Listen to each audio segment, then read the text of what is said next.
Everyone, welcome to this video. तो आप लोगों ने जितने भी क्वेश्चंस पूछे थे सारे मैंने एक साथ यहाँ पे मैं लैपटॉप में लेके आई हूँ और यहाँ से मैं आपको सबके आंसर्स देने वाली हूँ।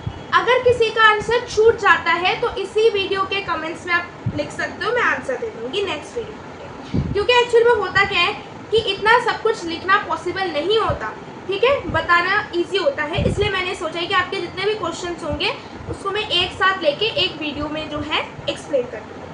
तो सबसे पहला आपको साइड में जो है कमेंट दिख रहा होगा, राजीव वर्मा ने लिखा है, please tell me the need the sample last if practice a question bank carefully for the boards. मुझे लग रहा है क्वेश्चन का मतलब ये है कि सैम्पल पेपर की क्या नीड है अगर हम क्वेश्चन बैंक से क्वेश्चन सॉल्व करें। तो देखो, क्वेश्चन बैंक में भी डिफरेंट टाइप के क्वेश्चंस होते हैं। अब सैम्पल पेपर का बेनिफिट ये होता है कि आप सैम्पल पेपर लगा के टाइम मैनेजमेंट को सीख सकते हो। Basically time management is the main की। इंग्लिश के पेपर में तो टाइम मैनेजमेंट बहुत ज़रूरी होता है। मुझे भी याद है मेरे बोर्ड एग्जाम में मैंने लाइन खींचना भूल गई थी, मतलब मेरा जो है लास्ट तक मैं लिखती गई, लास्ट के 2 मिनट तक मैं लिखती गई, मेरा सही से चेक नहीं हो पाया था, फिर भी अच्छे नंबर आ गए। इसीलिए मैं आपको पहले से बता रही हूँ कि टाइम मैनेजमेंट के लिए आपको जो है सैम्पल पेपर करने ही करने हैं, फिजिक्स के लिए भी, केमिस्ट्री के लिए भी, इवन बायो के लिए, ठीक है। उसके बाद आते हैं नेक्स्ट, एडुकार्ड इज गुड और नॉट, मैंने परचेज कर लिया है, सिद्धार्थ ने लिखा है। देखो, एडुकार्ड का मुझे नहीं पता अच्छा है या नहीं है। अच्छा है वैसे, मैंने 10th में जो है मैथ्स के लिए एक सैम्पल पेपर की बुक खरीदी थी एडुकार्ड की, अच्छी है एडुकार्ड वैसे। देखो, सारे बुक्स जो है वो अच्छे ही होते हैं अपने में, ठीक है। बस आपको ये श्योर करना है कि सारे आंसर्स अगर दिए हैं वो करेक्ट है या नहीं, एक्यूरेसी है या नहीं आंसर्स की।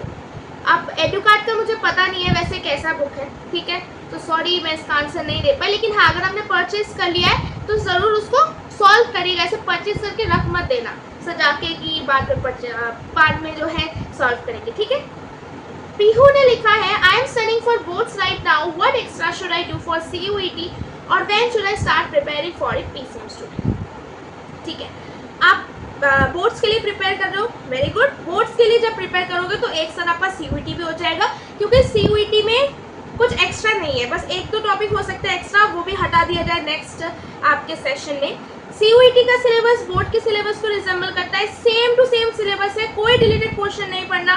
बस एक टॉपिक है वो हमारे में था कि रे ऑप्टिक्स में पोलराइजेशन वाला जो, सॉरी वेव ऑप्टिक्स में पोलराइजेशन वाला जो टॉपिक है वो बस इंक्लूडेड था, बस इतना ही इंक्लूडेड था रिलेटेड सिलेबस में से, और सारे हटा दिए थे CUET में। तो CUET के लिए जब आप प्रिपेयर करोगे, अभी से आप बोर्ड के लिए प्रिपेयर करो तो CUET के लिए प्रिपेयर कर दो। MCQ प्रैक्टिस भी कर लेना साथ साथ में, क्योंकि बोर्ड में भी MCQ आते हैं, CUET में भी MCQ आते हैं, तो वो एक साथ आपका हो जाएगा। और बोर्ड का पेपर आपका मार्च से खत्म हो जाएगा, तो मार्च के बाद से आप MCQ प्रैक्टिस लगा देना और रिवाइज स्टार्ट कर देना। अभी के लिए आपको बस बोर्ड के लिए पढ़ना है, बोर्ड पढ़ोगे तो CUET के लिए हो जाएगा। अब CUET में इंग्लिश और गेट भी होता है, इंग्लिश और गेट का सिलेबस दोनों आते हैं। तो इंग्लिश के लिए क्या करना है, आपको रेगुलरली जो है वोकैबुलरी, जितने भी वोकैबुलरी होते हैं, इडियम्स होते हैं, सिनोनिम, एंटोनिम, ये सब कुछ आपको बस वीडियो देख लेना और अच्छे से जो है मेमोराइज करना है। और गेट के लिए मैं बताऊँ, गेट के लिए आप तब भी प्रिपरेशन स्टार्ट कर सकते हो मार्च के बाद, आपके पास 1 महीने का टाइम है, ठीक है। नेक्स्ट, सुहानी पांडे ने लिखा है कि फिजिक्स नहीं हो पा रहा है, ठीक है। अब देखो, नेक्स्ट ईयर कैसा फिजिक्स का पेपर आएगा वो हमें नहीं पता है ना, किसी को नहीं पता होता है। हम बस एक प्रेडिक्शन लगाते हैं कि 2024 में टफ पेपर आया था, 2024 में जब ईयर में हमने देखा कि बहुत टफ पेपर आया तो हमने उम्मीद लगाई थी कि इस साल भी टफ पेपर आएगा। उसी के वजह से मैंने क्या किया, मैंने 2024 के क्वेश्चन पेपर को सॉल्व किए, 23 का सॉल्व किया, समझा कि कैसे क्वेश्चन आ रहे हैं। तो आपको कुछ नहीं करना, बस आप प्रेडिक्शन लगाओ कि इस साल भी हार्ड आएगा, और हमेशा हार्ड के लिए प्रिपेयर करना है। फिजिक्स का मैंने अलग से स्ट्रैटेजी वीडियो बना दी है, इस चैनल पे देख लेना। उसके साथ साथ अभी जो मैं बताऊंगी कि सारे कमेंट्स लेने हैं, मैं बस ये बताऊंगी फिजिक्स के लिए आपको फॉर्मूला, डेरिवेशन के अलावा थ्योरी भी पढ़नी है और कंसेप्ट को अच्छे से समझना है और उसे अप्लाई करना है। अगर आप किसी कॉम्पिटिटिव एग्जाम के लिए प्रिपेयर कर रहे हो तो बिना कंसेप्ट को तो कुछ होगा ही नहीं, क्योंकि क्वेश्चंस घुमा के आते हैं, क्वेश्चन डायरेक्ट नहीं पूछे जाते, ठीक है। तो फिजिक्स को समझने की कोशिश करो, यही मैं बोलूँगी, और पूरी स्ट्रैटेजी मेरे उस चैनल पे है तो आप देख लेना, ठीक है। शिल्पी शर्मा ने लिखा है, प्लीज़ थोड़ा जल्दी अपलोड कर देना वीडियो। अच्छा, एक पर्टिकुलर स्ट्रैटेजी बता दो सभी सब्जेक्ट। मैंने वैसे सब्जेक्ट वाइज स्ट्रैटेजी दे रखी है, इंग्लिश का बाकी वो मैं आपको अपलोड कर दूँगी। अब इस चैनल पे मैं उसे अपलोड कर दूँगी। अब पर्टिकुलर स्ट्रैटेजी क्या पता, रोज़ पढ़ना है, ठीक है। और अगर आप बोर्ड्स के लिए पढ़ रहे हो तो एनसीईआरटी तो मस्ट ही है, प्रीवियस ईयर क्वेश्चन भी मस्ट है, ठीक है। और अगर आप किसी के भी पढ़ते हो, वैसे कंसेप्ट इंपॉर्टेंट होता है। आप देखो पर्टिकुलर स्ट्रैटेजी आपको वीडियो देखना है, इसमें मैं समझा नहीं सकती, ठीक है। उस शिल्पी ने लिखा है फिजिक्स के लिए एसएल अरोड़ा कर सकते हैं क्या। देखो मैंने यूज़ नहीं किया था, कोई रेफरेंस बुक मैंने यूज़ नहीं किया था। I only use the PYQ book and NCERT. मुझे एसएल अरोड़ा या एचसी वर्मा बुक का पता नहीं है, लेकिन हाँ सारे बुक अच्छे होते हैं। बस ये रखना है कि आप जब बुक कोई भी बुक खरीदते हो ना तो उसे सॉल्व करना जरूर पूरा, ठीक है। इसके बाद आते हैं नेक्स्ट पे। तमन्ना ने लिखा है आप जो पीवाईक्यू वीडियोस में देते हो क्या वो आपने भी यूज़ करे थे जिससे आपके इतने अच्छे स्कोर के। यस, देखो मैं आपको जो पीडीएफ दे रही हूँ ना, एक्चुअली में क्या हुआ था, मुझे याद है मई में मैंने वो जो है पीडीएफ, आपको मैं जो पीडीएफ दे रही हूँ ना वही मैंने पीडीएफ यूज़ करे स्टार्टिंग, ठीक है। उसके बाद मुझे पता चला कि वो किसी बुक से लेके है, पीडीएफ जो है वो किसी बुक से है, और वो मैंने बुक खरीद डाली। वो बुक है एमटीजी की चैम्पियन वाली 10 इयर्स की बुक, बहुत अच्छी लगी थी। क्योंकि मैं ऐसी मतलब मेरा ऐसा टेंडेंसी है कि मैं पीडीएफ देख के नहीं पढ़ सकती, मुझे बस बुक चाहिए क्वेश्चन सॉल्व करने के लिए, और हमेशा भी लैपटॉप अवेलेबल नहीं होता इसीलिए। तो अगर आप पीवाईक्यू पीडीएफ से कर सकते हो तो अच्छी बात है, नहीं तो आप बुक खरीद लेना। लेकिन मैं जो आपको दे रही हूँ वही मैंने यूज़ किया, सेम टू सेम क्वेश्चन से, कुछ अलग नहीं है, ठीक है। मेरे पास अभी भी केमिस्ट्री की, फिजिक्स की, बायो की बुक है, जब मैं आपको प्रोवाइड करती हूँ तो मैं देख लेती हूँ कि कोई क्वेश्चन छूटा तो नहीं है, सारे क्वेश्चन से। पर 2025 का इस साल की बुक में होगा, तो वो तो मेरे बुक में भी नहीं है, इवन पीडीएफ में नहीं है, इसलिए मैंने 2025 के क्वेश्चन को अलग से जो है लिंक प्रोवाइड कर दिया। तो आपका आंसर यही है कि हाँ मैंने इसी को ही यूज़ किया है टू स्कोर गुड, ठीक है। टीफिको क्राफ्ट 8056 ने लिखा है आपने सैम्पल पेपर कब स्टार्ट किया था सॉल्व करना। नवंबर से। नवंबर में 1-2 सॉल्व किए थे, ज़्यादा नहीं किया था। लेकिन जनवरी में जो मेरे प्रैक्टिकल्स से पहले और प्रैक्टिकल्स के बाद मैंने एकदम मतलब जो है विगरसली सॉल्व करना स्टार्ट किया, ठीक है। सस्ता बाजार 89 ने लिखा है दी बायो में कोई बुक लेने की ज़रूरत है, ये जो आप पीवाईक्यू दोगे वो एनफ है। ये मैंने आंसर कर दिया था, फिर भी मैं बता देती हूँ।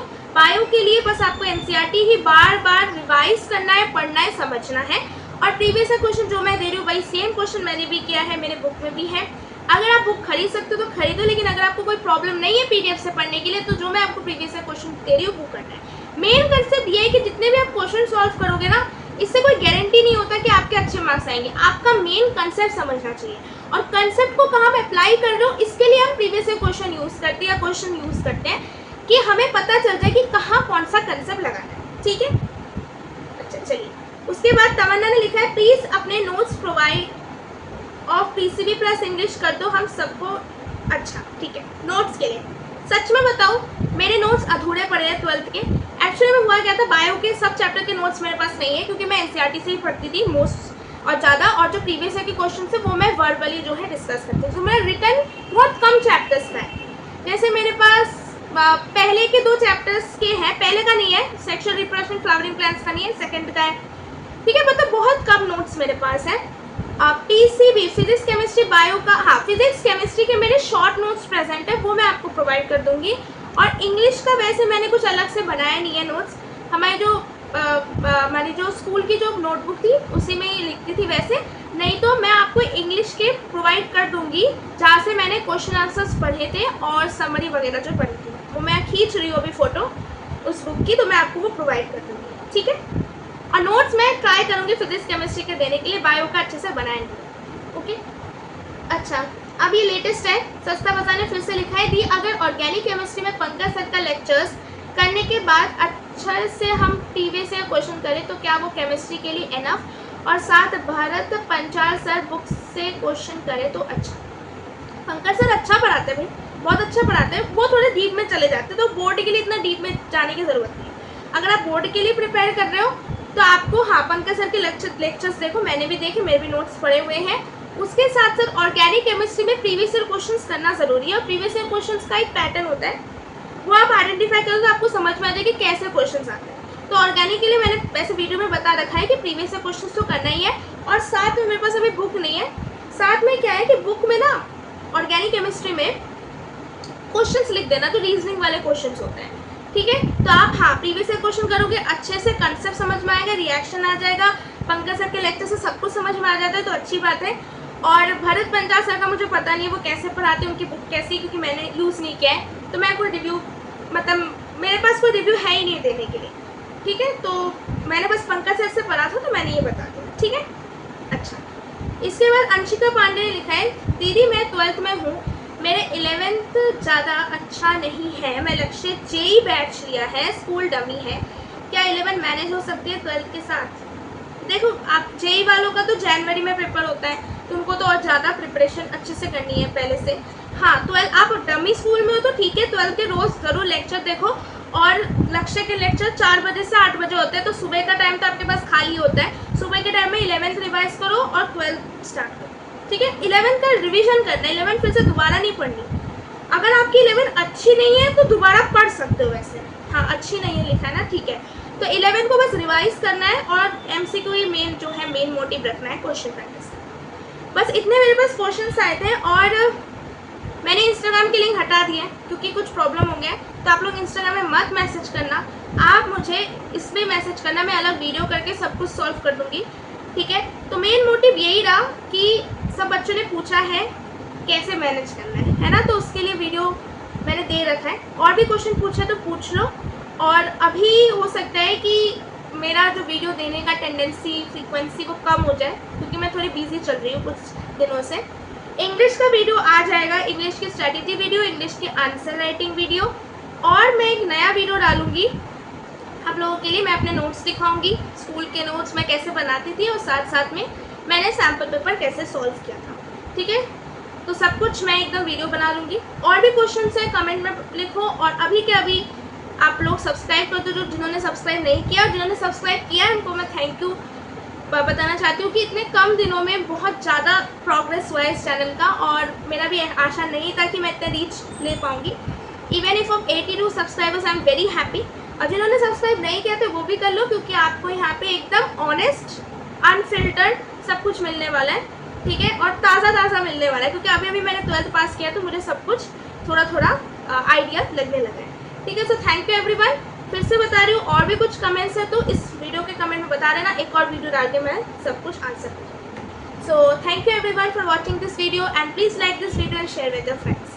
Thank you.